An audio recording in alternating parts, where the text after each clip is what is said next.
Adding audio directions to Google Slides or Google Docs is easy. Simply go to Vocaroo.com, click the button that says Click to Record. Allow the use of your microphone, and then start recording your audio instructions. Once you're finished, click to stop. You can preview your recording by clicking Listen, or you can retry the recording. Once you're happy with your recording, click here to save. Audio recordings are saved on the Vocaroo website for only a few months, so if it is something that you think you will use again, you need to download it to your computer.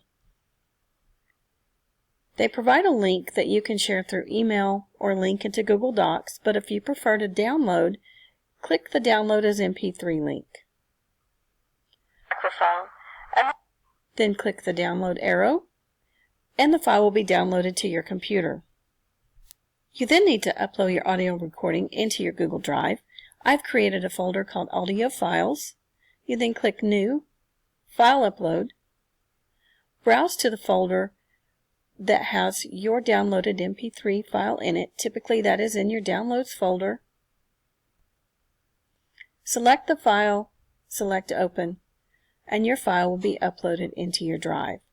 Once the file is in your drive, you can right-click the file, select Get Shareable Link. You may have to turn link sharing on, copy the link, and return to your Google Slide or Google Doc.